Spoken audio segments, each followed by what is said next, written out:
red enough? Is this red enough? Picked this up in July from Arkansas from a good buddy of mine named Dan English. He's a car dealer. So Corporate Motor Cars, Little Rock, Arkansas. Ask for Dan English. Tell him Sean Ray sent you. And maybe you too will have your own little Diablo VT. Get you there in a hurry. Now let's do this.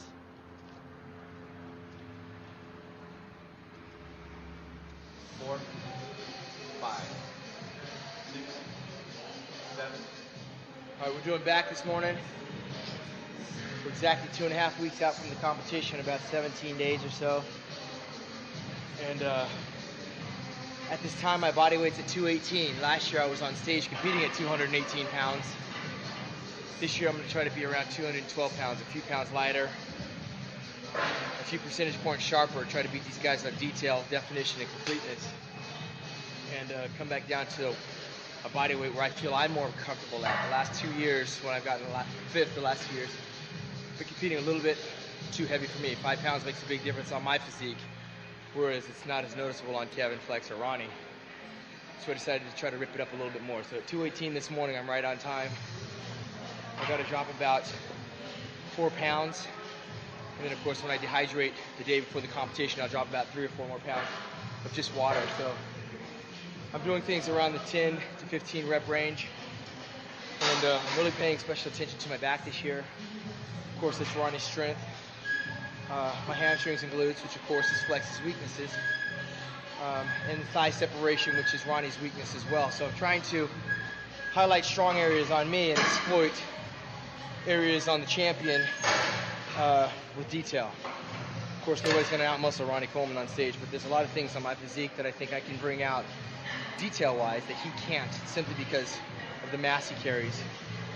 But let's get through this back workout and I'll show you what I'm talking about.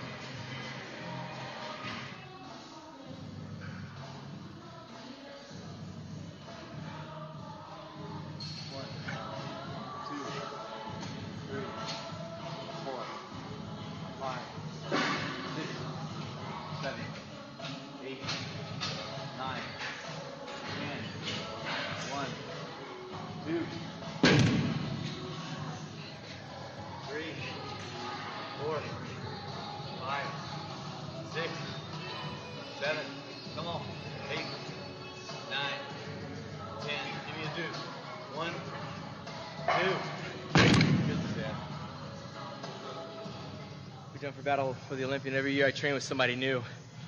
So people are always asking, who are these people? I train with anybody and everybody. Anybody that wants to train hard, anybody who wants to go the distance, I'll train with. Most of the time I train by myself. This year I'm training with Dr. Farley Brown. He's a chiropractic friend of mine. And most of the people I find, they just want to work out and want to work out hard. So it doesn't really matter how big you are, whether you're professional or amateur. The important thing is I'm the professional. Pay attention. So these guys push me through it. It gets hard and definitely gets lonely, especially when you train by yourself a lot. So I appreciate all my training partners over the past few years that have come along and helped make this video possible for me and push me through some of my workouts against the giants in the bodybuilding field. We're gonna do some barbell bent over rows. I'm gonna take my shirt off so you can see the muscles being worked. And let's get into it.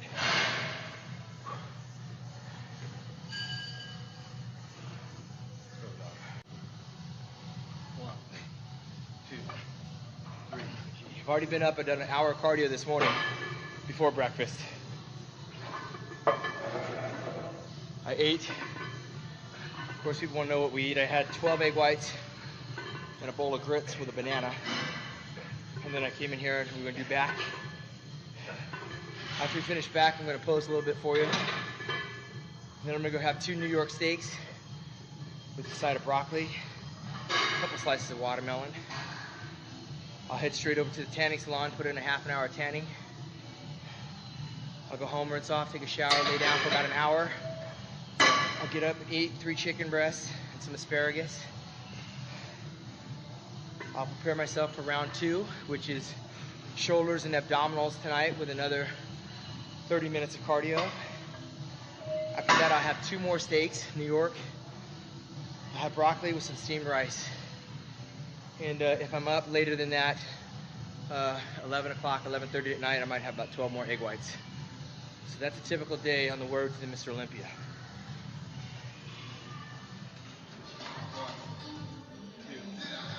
A lot of people don't know about bodybuilders getting ready for the Mr. Olympias. Most of us right now are not Ronnie Coleman.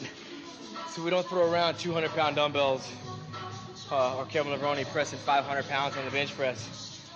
You have to realize that bodybuilding is relative.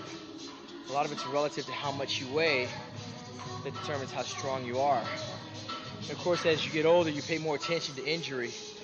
I saw a lot of careers come and go. Rich Gaspari, Barry DeMay, Dorian Yates, all ended their careers with torn muscles because the style of training, possibly using too much heavy weight, possibly training harder and heavier at times when they should have listened to their bodies a little bit more. I've been around 13 years in the pro scene. I've had a few nicks here and there, but I've always been smart enough to know that when I'm on low calories, high extensive cardiovascular work, not very many carbohydrates, the chances are I'm not going to be as strong. I still push myself as hard as I can, but as my strength diminishes, I try to bring the repetitions up and pick up the intensity, the pace of the workout to compensate for it. So I don't need a whole lot of heavy weight right now. I'm trying to get in condition, so that's why I'm not using a lot of poundage. It's not a training video. This is just one of my workouts on the road to the Olympics.